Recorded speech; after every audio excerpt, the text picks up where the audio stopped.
وہ پیٹ میں کمر کے بازو سے کھینچاہٹ رہتی ہے, پھسلا میں سی درد آ جاتا ہے. اسکیننگ میں کچھ بھی نہیں بول رہے ڈاکٹر. پیٹ میں درد ہے. آپ یہ بتائیں کہ یہ کھچاؤ بتا رہی ہیں آپ, نسیں کھچ گئی ہیں پیٹ کی؟ یہ دائیں طرف کمر کے بیچ میں سے اچھا کھینچاٹ رہتا ہے, کھچاؤ محسوس ہوتا ہے, چھنکارے مارتے جیسے. وہ میرے شوہر کو تھا دوسرا سوال, اور بار بار تھوکتے آتے, ٹیمڑا آتے رہتا. پیشاب وغیرہ ٹھیک آتا ہے آپ کو؟ ہاں آتا ہے. جی جی مجاز صاحب. ہاں انہیں چاہیے کہ ایک تو یا سلام یا مومن یا اللہ 300 بار, یا رحمان یا رحیم یا کریم 300 بار اور 40 بار آیت کریمہ پڑھیں, اور باقی چلتے پھرتے یا وہاں پڑھیں. ایک تو کستشیری جو کوٹ مٹی کہلاتی ہے, مہندی پتہ اور کلونجی پسوا کے رکھ لیں, اور آدھا چمچ دن میں 3 بار کھانے کے بعد کھائیں. اور شہد پئیں گرم پانی میں, 1 چمچ شہد 1 گلاس گرم پانی میں صبح شام, اور 3 کاجو کھائیں. پھیپڑوں میں انفیکشن بھی ہو سکتا ہے, گردوں پہ ورم بھی ہو سکتا ہے. دونوں چیزیں انہی دوائی سے انشاءاللہ ان کی ٹھیک ہو جائیں گی. اور تسبیح پڑھتی رہیں, 5 نمازوں کی پابندی رکھیں. اورنگزیب صاحب نے کسی پھوڑے کا ذکر کیا ہے.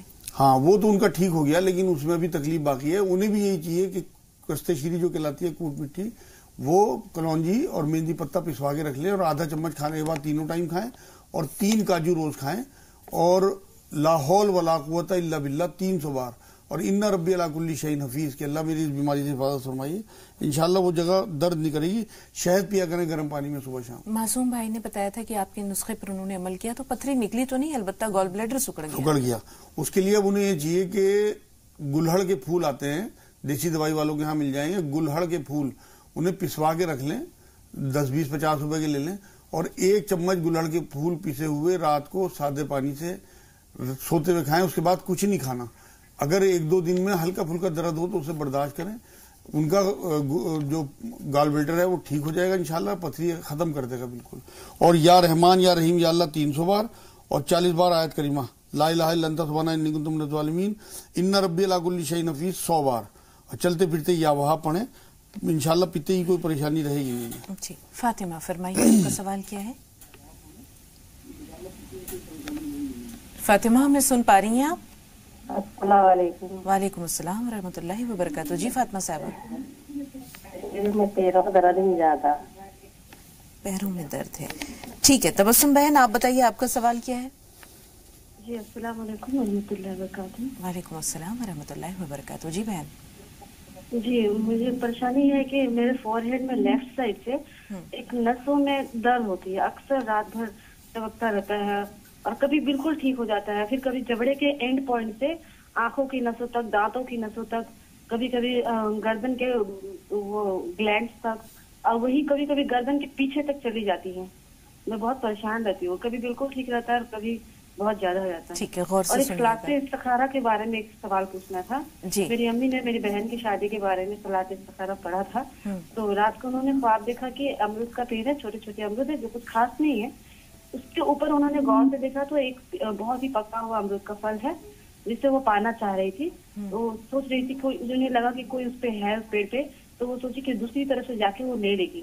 پھر خواب کھل گیا, شاید وہ نہیں لے پائی. وہ امرود حاصل نہیں کر سکی؟ نہیں, وہ امرود نہیں لے پائی. جی مجاز صاحب, اس خواب کی تعبیر کیا ہو سکتی ہے؟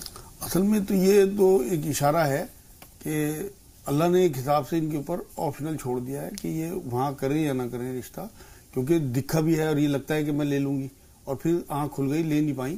تو خواب کی کوئی ایسی وہ نہیں ہوتی. تو اس خواب سے تو یہ اشارہ لگتا ہے کہ وہ آپشنل معاملہ ہے کہ اگر یہ کریں گی اس میں بھی برکت ہوگی, نہیں کریں گی تب بھی برکت ہوگی انشاءاللہ. جی درد کا معاملہ جو بتایا ہے, اس کے لیے انہیں چاہیے کہ ایک تو کلونجی تیل اور زیتون تیل برابر مقدار میں ملا کے رکھ لیں, ڈراپر سے ناک میں ڈالیں, 1 بوند صبح شام, اور 3 انجیر صبح کو نہار منہ کھایا کریں, اور 1 چمچ شہد گرم پانی میں صبح شام, اور غرارے کریں نمک کے پانی کے, اور یا سلام یا اللہ یا سلام یا اللہ چلتے پھرتے پڑھیں کم سے کم 300 بار. اور گردن کی ایکسرسائز سیکھ لیں, سروائیکل کی وجہ سے بھی یہ ہوتا ہے اور نزلے کی وجہ سے بھی ہوتا ہے. دونوں وجہیں اگر ہوئی تو یہ اسی دوائی جو میں نے بتائی ہے انشاءاللہ اسی سے ٹھیک ہو جائیں گی, اسی تصویر سے.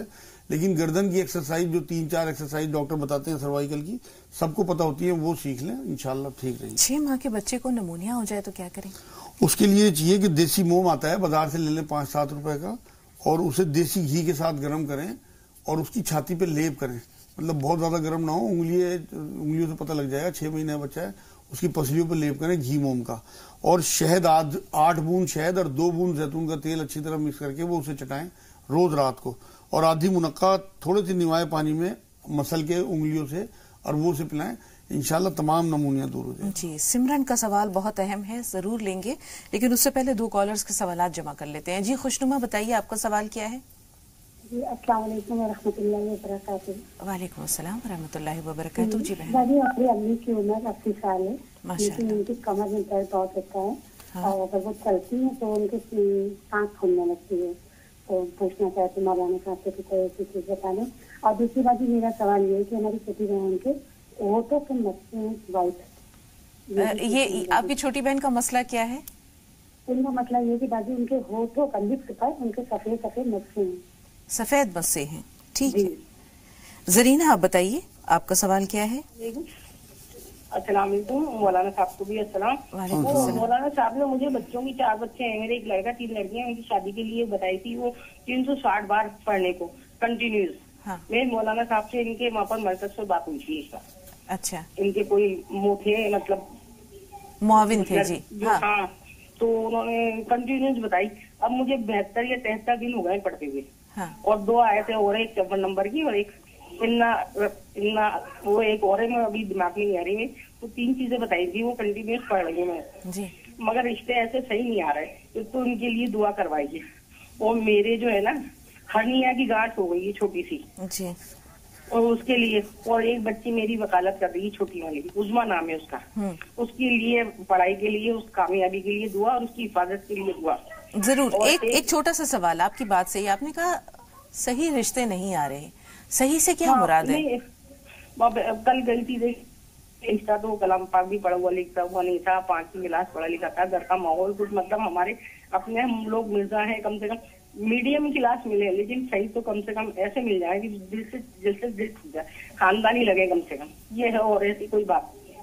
یہ نہیں کہ 50,000 روپے یا 30,000, کم سے کم مطلب اس ماحول کے اندر ایسا رشتہ تو مل جائے, لوگ بھی مل جائے کم سے کم. ٹھیک ہے, 5 انگلیاں برابر نہیں ہوتی, اور ہر انسان چاند پا بھی نہیں سکتا. لیکن جیسے آپ دیکھ رہے ہیں کہ شادی کا مسئلہ ہے مجاز صاحب, یہاں پر بہت ساری پریشانیاں ہیں, تو اگر ہم ہر شے کو پانے کی خواہش کریں تو ایسے رشتے تو بڑے نایاب ہیں آج کل. نہیں, انشاءاللہ دعا کریں اللہ سے مل جائیں گے, میں بھی دعا کروں گا. اصل میں ماں باپ تو یہ چاہتے ہیں نا کہ جیسے مزاج ہمارا بچی کا ہے, اس کے حساب سے, اس کی کوالیفیکیشن کے حساب سے, مطلب ان کی حیثیت کے حساب سے, ان کے ماحول کے حساب سے رشتہ مل جائے. سب کی کوشش یہی ہوتی ہے, مل بھی جائے گا انشاءاللہ, اللہ سنتے بھی ہیں. بس دعا و سجا والی سورت جو ہے وہ سورت دعا کہلاتی ہے. 27 بار مغرب کے بعد ان کی بچی پڑھنا شروع کر دے انشاءاللہ تعالی, اور وہ خود یہ پڑھتی رہے ربی انی مغلوب فانتصر جو انہیں بتایا گیا تھا. انشاءاللہ بہت جلدی ہونے والا ہے. کئی بار ہم یہ سوچ کے کہ ہمیں 70 دن ہو گئے, 72 دن ہو گئے, وہ چھوڑ دیتے ہیں چیزیں, جبکہ کام ہونے والا ہوتا ہے. تو چھوڑے نا, بالکل بھی مایوس نہ ہو. کئی بار اللہ کو پتا ہے کون سی چیز کب کسے کہاں دینی ہے. قرآن میں اللہ نے کہا ہے بہت ساری چیزیں ایسی ہیں جو تمہیں اچھی نہیں لگتی, ہو سکتا ہے دیری ان کے لیے اچھی ہو. قرآن کہتا ہے تمہیں اچھی نہیں لگتی, مجھے پتا ہے تمہارے لیے یہی اچھی ہے. کوئی بہت اچھا رشتہ اللہ نے روکا ہو, وہ 74ویں دن آنا ہو, اور یہ 72 دن میں اپنی پڑھائی ختم کر رہی ہوں. تو اس لیے اب وہ جو پڑھائی ہے جاری رکھیں, اور اللہ پہ پورا بھروسہ رکھیں, آپ کے مطلب کا رشتہ آنے والا ہے انشاءاللہ. میں بھی بچی کی کامیابی کے لیے, اس کے لیے اسے ربی زدنی علما اور بسم اللہ پڑھ کے پڑھائی شروع کیا کرے, اور 5 نمازوں کی پابندی رکھے, اور اس کے بعد نمازوں کے بعد دعائیں کرے اپنے کیریئر کے لیے. رات کو ماں کی ٹانگیں دبایا کرے, روز 2-4 منٹ وہاں دعا کیا کرے, یہ سمجھ کے کہ میں جنت میں بیٹھی ہوں. حضور نے فرمایا ماں کے پیروں کے نیچے جنت ہے.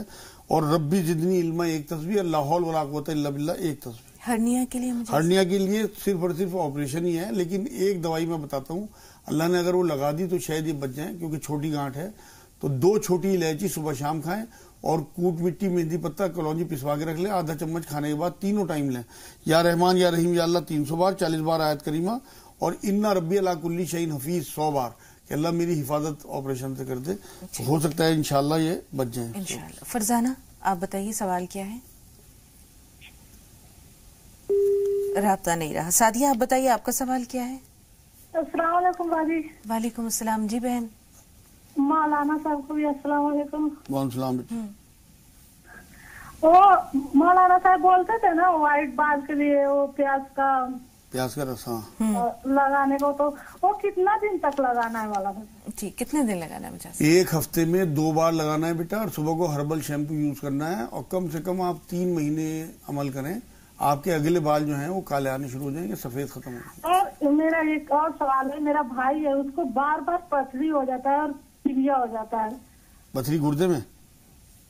پتھری کہاں ہوتی ہے؟ پیشاب کی نلی میں ہو جاتا ہے۔ جی پیشاب کی نلی میں ہو جاتا ہے، اچھا اس کے لیے بہت پریشان رہتا ہے۔ ٹھیک، 5 چھوٹی الائچی کا کاوا بنا کے 1 گلاس پانی میں وہ پلائیں اسے روز، اور کستے شیری جو کوٹ مٹی ہوتی ہے، کلونجی، مہندی پتے کا سفوف بنا کے آدھا چمچ کھانے کے بعد 3 ٹائم، اور کم سے کم 1000 بار یا وہاں پڑے روز، انشاءاللہ اس کے پتھری نہیں بنے گی۔ پھر سمرن کا مسئلہ بہت اہم ہے۔ ابھی سب سے پہلا سوال، ابھی ہم جو ہے یعنی دوسرے سوالات کو مؤخر کر رہے ہیں کالز کو۔ سمرن کا مسئلہ یہ ہے، جیسے آپ نے سنا شادی کو 9 مہینے ہوئے ہیں، ان کا کہنا یہ ہے کہ شوہر اپنی والدہ کی باتوں میں آ کر بھڑکتے ہیں، ہاتھ اٹھاتے ہیں، مار پیٹ ہوئی ہے آج سے 7 مہینے پہلے، اور اس کے بعد ان کے والدین انہیں لے کر ان کے مائکے آ گئے ہیں۔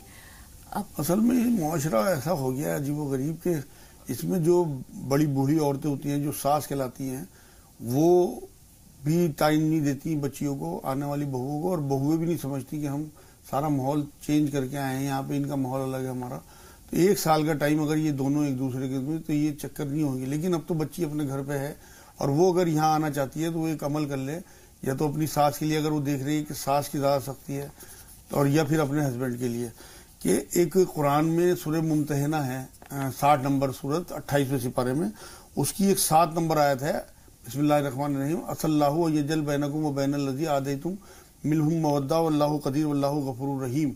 یہ 7 بار دونوں رکعات میں الحمد شریف کے بعد پڑھے، 2 نفل پڑھے رات میں عشاء وطروں سے پہلے، صلاۃ الحاجات کے دونوں رکعات میں الحمد شریف کے بعد یہ والی آیت پڑھے، سورہ ممتحنہ 60 نمبر سورت، اس کی 7 نمبر آیت، اور اس کے بعد سلام پھیر کے ایک دعا کرے کہ اللہ جیسے آپ نے داؤد علیہ السلام کے لیے لوہے کو نرم کر دیا تھا، ایسے ہی میرے شوہر یا میری ساس جس کے لیے بھی عمل کریں، ان کا دل میرے لیے نرم کر دیجئے۔ یہ 70 بار دعا کرنی ہے، 1 ہفتے کا یہ عمل ہے، پاک دنوں میں ہوگا، اور اس کے بعد 1 ہفتے کے بعد 360 بار ربی انی مغلوب فانتصر عشاء کے بعد ہی پڑھنا شروع کر دیں، انشاءاللہ 10-15 دن میں اپنے گھر پہنچ جائیں گی۔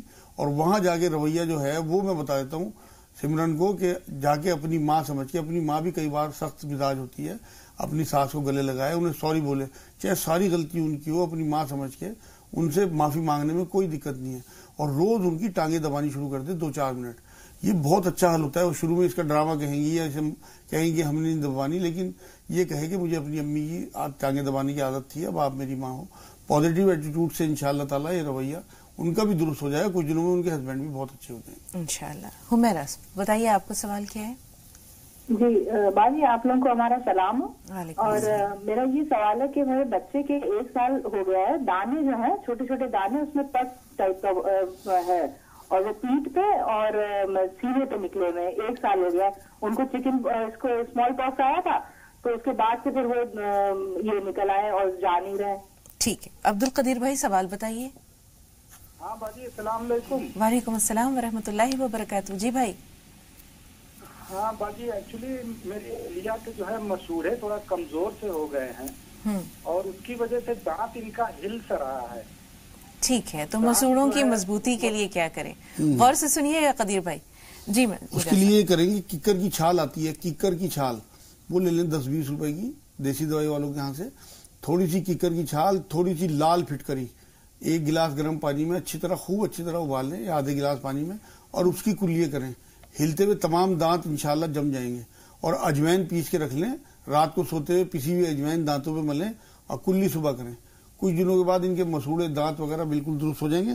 ان ربی علی کل شیء حفیظ، اور ایک تسبیح، اور یا سلام یا اللہ چلتے پھرتے پڑھیں، کوئی تکلیف دانتوں کی نہیں۔ ہمارا صاحبہ کے بچے کو دانے ہیں جیسے ہاں، اس کے لیے جو کستے شیری ہوتی ہے، کوٹ مٹی کہلاتی ہے، وہ پسوا کے رکھ لیں، آدھا چمچ اسے کھانے کے بعد 2 ٹائم دیں، اور ایک بتاشا جو بورے کا بتاشا ہوتا ہے، وہ بڑا والا بتاشا 1 کٹورے پانی میں بھگو دیں، 5 منٹ یا 2-3 منٹ کے بعد وہ اس میں گھل جاتا ہے، اور وہ پانی اسے بچے کو پلائیں۔ انڈا گوشت کچھ دنوں کے لیے بند رکھیں، رات میں اسے سوتے ہوئے کفور اور ناریل کا تیل گرم کر کے ڈبے میں بھر کے رکھ لیں، وہ اس کے دانوں پہ لگائیں، اور صبح نہانے کے بعد وہ ناریل کا تیل ملے، ایک تسبیح یا رحمان یا رحیم یا اللہ کی پڑھے، انشاءاللہ دانے ختم، انڈا گوشت بند۔ آخری سوال سالار بھائی کا وقت بھی بہت کم ہے لیکن سوال بہت اہم ہے کہ موت کیا آنے سے پہلے کچھ اشارے دیتی ہے، انسان کو یہ احساس ہے یا آگہی ہو جاتی ہے کہ اب وہ جانے والا ہے دنیا سے؟ اصل میں اس طرح کی کوئی حدیث تو موجود نہیں ہے، لیکن کچھ لوگوں کا اندازہ یہ ہوتا ہے کہ وہ انہیں کچھ آگاہی ہوتی ہے، لیکن یہ سب کے لیے نہیں کہی جا سکتی بات. مطلب یہ نہیں کہا جا سکتا کہ تمام انسانوں کو اشارہ ہوتا ہے، لیکن کچھ لوگوں کو اشارہ ہوتا ہے جو اللہ کے قریب ہوتے ہیں، موت کو یاد کرتے رہتے ہیں، تو ان لوگوں کو اللہ پہلے اشارہ دیتا ہے جس سے کہ وہ جو بھی کچھ کمی کوتاہی ہو اسے دور کر لیں اشارے تک. تو دعا یہ کریں کہ ہم تمام لوگ اپنی موت کو یاد رکھیں اور تیاری بھی رکھیں اس کی. خاتمہ بالخیر، جی کلمہ نصیب ہو جائے. بالکل. ربا بتائیں آپ کا سوال کیا ہے؟ ایک تو یہ پوچھنا ہے جی آپ دونوں لوگوں کو السلام علیکم. وعلیکم السلام ورحمۃ اللہ وبرکاتہ. جی ایک یہ پوچھنا ہے کوٹ مٹی کی شکل کی ہوتی ہے، کئی بار بھیجا بازار میں ملی نہیں، کشتی شیری کوٹ مٹی دونوں نام سے. دوسرا یہ ہے کہ پروسٹیٹ ہمارے شوہر کو ہے 5 mm کا چھوٹا ہے، اس کے لیے کوئی علاج بتا دیجیے. ٹھیک ہے. شوگر تو نہیں ہے؟ شوگر تو نہیں ہے انہیں؟ جی نہیں ان کو شوگر نہیں، ہمیں شوگر ہے، ہمیں شوگر کے لیے بھی بتا دیں. ٹھیک ہے. عباس بھائی فون لائن پر موجود ہیں. جی السلام علیکم. وعلیکم السلام. جی عباس بھائی. جی ہماری بات یہ ہے کہ لڑکا ہے ہمارا 19 سال کا، ذرا دماغ سے کمزور ہے جی، تو اس کو ان کے لیے یہ پریشانی ہے کہ مطلب ضد کر جائے تو ضد کرنے میں مار پریشان کر دیتے پورا. جیسے کہ عمر کتنی ہے؟ عمر آپ نے 19 سال بتائی؟ ہاں ہلو جی. بچے کی عمر کیا ہے؟ دورہ تو نہیں پڑا؟ 19 سال ہے. 19 سال ہے. دورہ تو نہیں پڑا؟ خدا نہ خواستہ بچے کو کبھی کوئی دورہ تو نہیں پڑا؟ جی ہاں دورہ پڑتا اسے. دورہ پڑتا ہے جی. اس کے بچے کے لیے تو انہیں ایک تو آدھا اخروٹ پیس کے شہد ملا کے اسے روز چٹائیں کسی بھی ٹائم. 1 آملے کا مربع رات کو سوتے ہوئے دیں اسے، اور 5 منقع دیں دن میں کسی بھی ٹائم، یا 3 منقع صبح شام دے دیں. کھٹائی اس کی بالکل بند کر دیں، ہری مرچ ٹماٹر اور کھٹائی. اور ایک خمیرہ آتا ہے، خمیرہ غو زبان امری جدوار اونٹ سلیب والا. خمیرہ غو زبان امری جدوار اونٹ سلیب والا کسی بھی کمپنی مطلب ہمدرد وغیرہ کا وہ لے لیں، اور آدھا چمچ رات کو سوتے ہوئے اسے دیں. اور اس کے سر پہ لپٹس کے پتے باندھیں، جو سفیدہ بھی کہلاتا ہے گاؤں میں. 15-20 دن اس کے سر پہ لپٹس کے پتے باندھیں. پہلے ململ کا کپڑا رکھ لیں سر پہ یا کوئی ٹوپی، پھر اس کے بعد 15-20 پتے، اور اس کے بعد پھر ایک اور کپڑا باندھ کے اسے سلا دیں. صبح کو کھول کے 3-4 دن تک وہ پتے باندھ کے انہیں پھینک دیں، پھر فریش باندھ دیں. 15-20 دن پتے باندھ لیں، انشاءاللہ کبھی دورہ نہیں پڑے گا. 11 بار آیت الکرسی کا دم اس کے سر پہ ہاتھ رکھ کے، اور یا رحمان یا رحیم یا اللہ 300 بار 40 بار آیت کریمہ. جیسا وقت بہت کم ہے، تقریباً صرف 1 منٹ رہ گیا ہے، تو کوٹ مٹی کیسی ہوتی ہے، اور دوسرے پروسٹیٹ کے لیے کوئی علاج؟ ہاں کوٹ مٹی جو ہے وہ ایک جڑ ٹائپ ہوتی ہے، بہت ملائم سی جڑ کے ہاتھ سے بھی ٹوٹ جاتی ہے. تو مطلب 2-4 جگہ معلوم کریں انشاءاللہ مل جائے گی، اور اسے پسوا کے کھانی ہے. کوٹ مٹی کہیں اور اسے دیکھ لیں کہ جڑ ٹائپ ہوتی ہے. اب پروسٹیٹ کے لیے 3 انجیر نہارمو اور کوٹ مٹی مہندی پتہ کلونجی برابر مقدار میں پسوا کے رکھ لیں، اور 1 چمچ یہ سفوف اور 1 چمچ شہد کے ساتھ ملا کے صبح شام کھائیں. اور 3 کاجو کسی بھی ٹائم کھا لیں، یا وہاب کم سے کم 1000 بار روز پڑھیں. اور 1 تسبیح ان ربی اللہ کل شیء حفیظ کہ اللہ میری آپریشن سے حفاظت فرما لیں. انشاءاللہ ان کا یہ مسئلہ حل ہو جائے گا. بہت بہت شکریہ مجاز صاحب اسٹوڈیو میں تشریف آوری کے لیے اور ناظرین کی رہنمائی کے لیے. اللہ تعالیٰ آپ کو جزائے خیر دے، اور انشاءاللہ آپ سے ملاقاتوں کا سلسلہ اسٹوڈیو میں رہنمائی کا سلسلہ جاری و ساری رہے. تو ناظرین بریک لے رہے ہیں. بریک کے بعد ڈاکٹر اسلم خان صاحب سے آپ صحت و تندرستی سے متعلق کچھ جانیں گے، اور اس کے بعد زی سلام پر آپ دیکھیں گے 5 منٹ میں 25 اہم خبریں. زی سلام دیکھتے رہیں. ہمیں اگلی ملاقات تک کے لیے اجازت دیجیے. السلام علیکم ورحمۃ اللہ وبرکاتہ.